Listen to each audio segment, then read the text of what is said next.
सदर इजलास, शुरा इजलास, कर्नाटक उर्दू अकादमी के अरकान, अकरम नक्काश साहब, जनाब यूसुफ अमीन बिदरी साहब, अमजद जावेद साहब, सदर शोबे उर्दू जनाब अकबर अमीन साहब, शोबे के दीगर असातिज़ा किराम, वहीद फातिहा खानी और जनाब अली साहब, यहाँ के सहाफ़ी जनाब माजिद रानी साहब, EGP के नामनिगार जब्बार मीर साहब, मुख्तलिफ कॉलेजों से आए हुए तलबा और तालिबात, इनाम याफ्तान और उर्दू के चाहने वाले उम्मीदवार उर्दू ख़वातीन और हज़रात, अस्सलाम वालेकुम। बात गुलों से शुरू हुई, गुलाबों तक पहुंची, लेकिन मेरी बातचीत में कहीं गुलाबों की खुशबू आपको नजर नहीं आएगी, खाशोलों की चिंगारियां आपको मिलेंगी। मैं सबसे पहले आज जो मुजल्ले का इजरा किया गया, मुदीर आला और मुदीर और तमाम उसके लिए काम करने वालों को मुबारकबाद देती हूँ। दूसरी चीज, आज जो मुकाबले रखे गए थे, जिनके लिए इनामात की तकसीम यहाँ होनी है, जिन्होंने इनाम हासिल किया है, मैं उन्हें भी मुबारकबाद देती हूँ। मुकाबलों में हिस्सा लेना, इनाम हासिल करना सिर्फ मुकाबले की हद तक नहीं होता या इनाम हासिल करने की हद तक नहीं होता। दरअसल तलबा और तालिबात में कॉम्पिटिटिव जज्बे को जगाना इसका मकसद होता है कि जिंदगी के हर मैदान में उर्दू के बच्चे यानी हमारे बच्चे किसी मुकाबले में पीछे हमारे बच्चे को आज सारी दुनिया में आप जब नजर दौड़ाएंगे खबरों के तवस्सुत से या अखबारात के तवस्सुत से, टीवी या मीडिया के तवस्सुत से, तो हमें लगता है कि हमने अपनी ज़बान गोया की खुद ही सर्व कर ली है, खामोशी को इख्तियार किया है। हमने अपनी आंखों पर गोया के हिजाब उतारी कर दिया है, हमारी ज़बानें बंद हैं। ऐसे में जब इस तरह की हलचल होती है तो मुझे एक तरह की खुशी महसूस होती है। आज कर्नाटक उर्दू अकादमी की नई तश्कील के बाद जहां बीदर से चामराजनगर तक उर्दू वालों में हलचल सी है, सारे उर्दू वाले गोया उठ बैठे हैं, जाग गए हैं, लेकिन मुझे कहने दीजिए कि एक सबसे ज्यादा खामोशी का इजहार कर रहे हैं तो वो ज़मीन गुजर जाता है। इसकी वजह से कोई समझ में नहीं आई, लेकिन जो वज़ाहत अकादमी की तरफ से की जाती है, जितनी कोशिशें की जाती हैं लोगों को देने की या अकादमी से कुछ अपने हुकूक के हासिल करने की, इस सिलसिले में हमारा रवैया खासकर गुलबर्गा वालों का एक तरह से मैं कहूँ कि सन्नाटा छाया हुआ है। मैं चाहती हूँ कि आप भी अपने अंदर एक हलचल पैदा करें, अपने हुदूद से निकले, और ये आपका हक है कि आपकी तरह इस यहाँ पर बैठने वाली आज वबा है, तो आपको चाहिए कि इसका भरपूर फायदा उठाएं। मैं हर तरह से आपकी मदद करने को तैयार हूँ। मेरा तो मंशा है कि सिर्फ गुलबर्गा नहीं, सारी दुनिया में उर्दू फैले, सारी उर्दू दुनिया जाग जाए और उर्दू वालों के अंदर एक इनकलाब आए। आज मैं आपको बताती चलूं, चूंकि अकादमी के सिलसिले में बहुत कम मैंने सुना कि यहाँ के अखबारात में इशाअत होती है, कोई हमारी चीज छपती है। मैं आपको बताती चलूं कि आपके इलाके में जो कोई कमजोर है सेहत के मुकाबले में, उसे तिब्बी इमदाद दी जाएगी, और असातिज़ा का, तुलबा का ये काम है कि ऐसे शोरा अदीब को ढूंढे और उनको उन तक जो है अकादमी की इमदाद पहुंचाए। दूसरी चीज, मुसव्विदों की इशाअत के सिलसिले में, कि किताबों की इशाअत के सिलसिले में जितने फायदे साउथ वाले ले रहे हैं, मैं चाहती हूँ कि नॉर्थ कर्नाटका वाले भी आगे बढ़ चढ़कर हिस्सा लें और अपनी किताबों की इशाअत करवाएं। आपको किसी से डरने, झिझकने या पसोपेश का ख्याल भी जहन में लाने की जरूरत नहीं है। आज यहाँ कई लड़कियां तालिबात मौजूद हैं। जब भी मैं लड़कियों को देखती हूँ तो मुझे बड़ी खुशी होती है, क्योंकि मैं भी 3 बेटियों की माँ हूँ। और एक माँ चाहे वो 3 की हो, 30 की हो, 300 की हो, माँ ही होती है। मुझे आज मैं एक छोटी सी कहानी के तवस्सुत से आपको बताना चाहूँगी। बिल्कुल छोटी कहानी। एक जंगल था, शेर और शेरनी जंगल में आराम कर रहे थे। उनके 2 बच्चे उनकी आंखों के सामने खेल रहे थे। दूर हाथियों का झुंड गुजर रहा था। शेर के बच्चे खेलते खेलते हाथियों के झुंड के पैरों तले आए, रौंदे गए, कुचले गए और खत्म हो गए। जंगल के दूसरे जानवरों ने जब ये माजरा देखा तो दौड़ते हुए आए और कहा, महाराज आपके बच्चे हाथियों के पैरों तले कुचले गए, हाथियों ने आपके बच्चों को कुचल डाला है। शेरनी सुनते ही रोने लगी, गरजने लगी, लेकिन शेर बड़े ही तदब्बुर से खड़ा रहा और उसने कहा, ऐसे हरगिज नहीं हो सकता। हाथी तो मेरे दोस्त हैं, वो मेरे बच्चों को मार नहीं सकते। जंगल के दूसरे जानवरों ने कहा, महाराज ये आंखों देखा सच है कि ऐसे ही हुआ है कि आपके बच्चों को शेर के बच्चों को हाथियों ने कुचल डाला है। शेर ने कहा, नहीं, मैं इस आंखों देखा पर भी यकीन नहीं रखता। उसने कहा, देखो दूर दूर वहां पहाड़ पर बकरियां चर रही थी घास। उन्हें दुनिया माफिया की कुछ खबर नहीं थी, और बस मसरूफ थी खाने में घास। शेर और शेरनी दौड़े और सारी बकरियों को खत्म कर दिया। बस कहानी यहाँ पर खत्म हो गई। छोटी सी कहानी है, लेकिन इस कहानी पर जब आप गौर करेंगे तो आपको पता चलेगा कि ताकतवर का मुकाबला दूसरा ताकतवर करना नहीं चाहेगा। कमजोर की जिंदगी का मुहाफिज कोई नहीं हो सकता।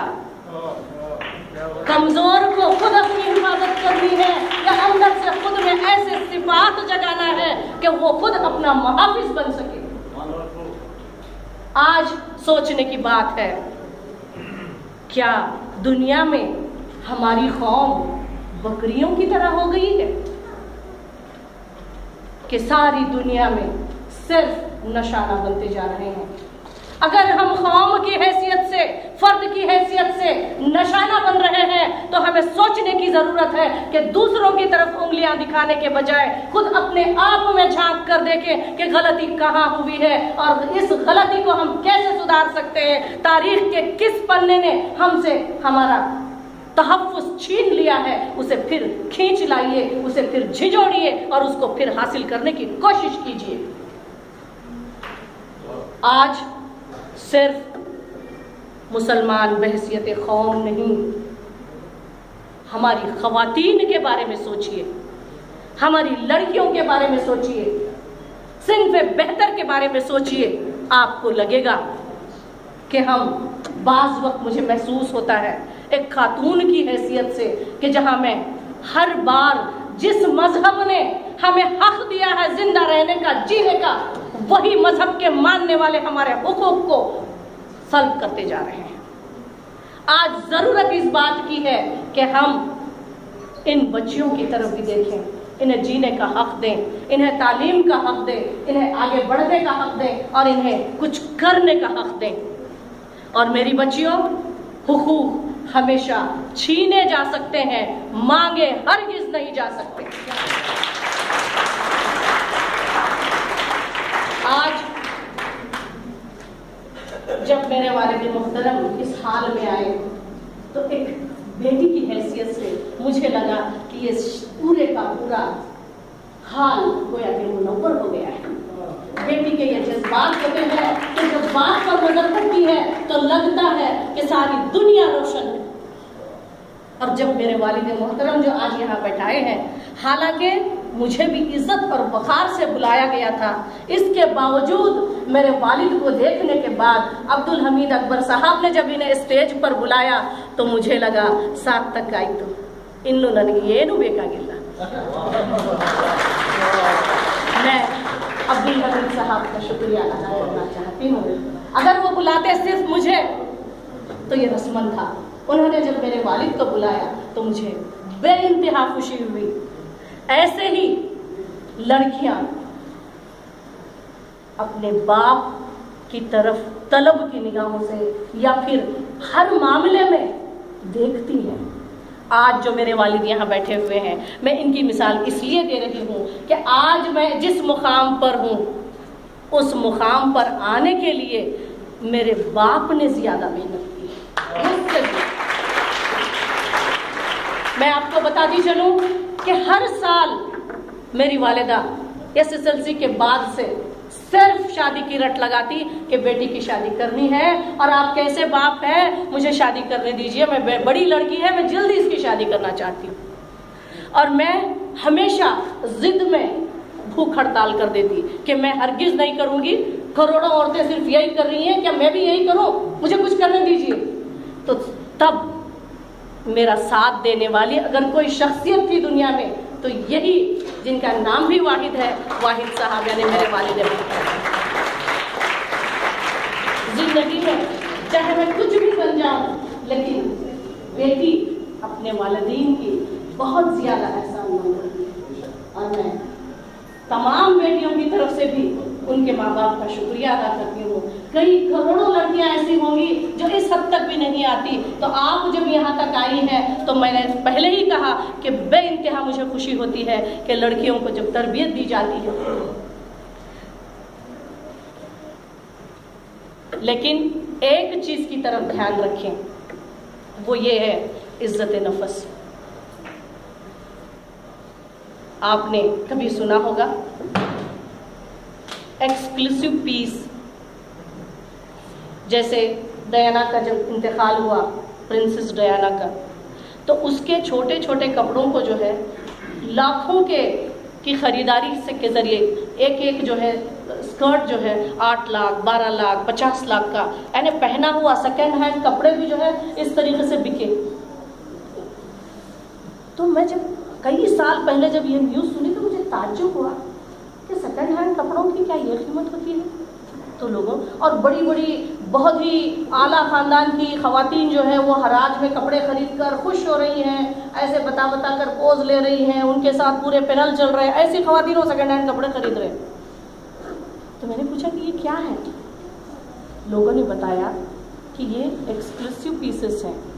एक फैक्ट्री अपने काम का 1 महीने का या 1 साल का जो भी अखराजात आते हैं, जितने वर्कर्स हैं, जितने साइंटिस्ट हैं, उन सारों को लेकर सिर्फ एक ही कपड़े को डिज़ाइन करते हैं और वो साल भर की या महीने भर की जितने अखराजात आते हैं उसका सारा खर्च जो है उसी एक कपड़े पर डाला जाता है। और वो एक सारी दुनिया में सिर्फ एक ही इकलौता वो कपड़ा होता है, उसको कहते हैं एक्सक्लूसिव पीस। जैसे सोनिया गांधी पहनती है, जैसे मोदी साहब भी पहन के सूट जो है 10 लाख का इतराते रहे, ऐसी कई चीजें।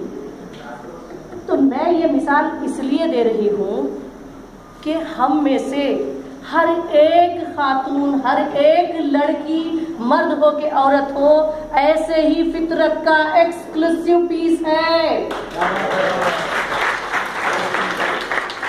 हमको चाहिए कि अपनी अहमियत को समझें, एहसास कमतरी को अपने अंदर से निकाल दें, क्योंकि कुदरत ने खुद आपको ऐसा एक्सक्लूसिव पीस बनाकर इस दुनिया में छोड़ा है, लाया है, तख्लीक किया है। क़ियामत से, आदम से लेकर अब तक आप जैसा कोई पैदा हुआ नहीं है और अब से लेकर क़ियामत तक फिर कोई पैदा नहीं होगा। तो फिर हमें डरने की क्या जरूरत है, किसी से दबने की क्या जरूरत है। बरकैफ आगे आए, बढ़ें, तरक्की करें। मुझे PhD के मकालों के सिलसिले में यहाँ से कई मरतबा फ़ोन आए कि इशाअत के सिलसिले में मदद की जाए, इसको कमेटी में रखा जाएगा। अगर हो सके तो मकालों की इशाअत का काम होगा। दूसरे, इस साल वजीफे दिए जाएंगे।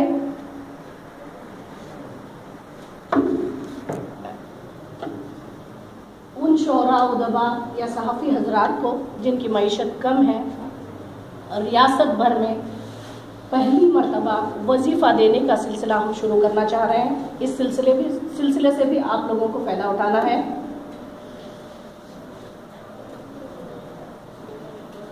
और एक चीज़, रिसर्च प्रोजेक्ट जैसे यूजीसी देती है, हम एकेडमी से जारी करना चाहते हैं और इसमें भी आप लोगों को, यहाँ के रिसर्च स्कॉलर्स को चाहिए कि भरपूर हिस्सा लें और काम करें। उसका सारा खर्च एकेडमी बर्दाश्त करेगी, इशाअत एकेडमी करेगी और इसके लिए जो है माली ताउन देगी। तीसरी चीज़ है कि हिंदुस्तान में कई ऐसे इदारे हैं जहां से आप फ़ायदा उठा सकते हैं, जैसे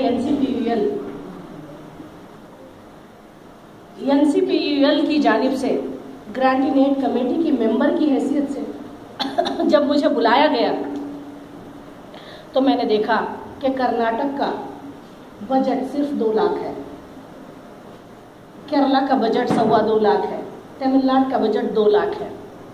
गोया 8-10 लाख में एनसीपीयूएल ने पूरे साउथ इंडिया को टरखा लिया है। मैंने जब मुखालिफत की, मैंने जब कहा कि हमारा हिस्सा चाहिए, तो उन्होंने कहा आप लोगों में शऊर नहीं है तो इसके लिए हम क्या कर सकते हैं, जबकि एनसीपीयूएल का बजट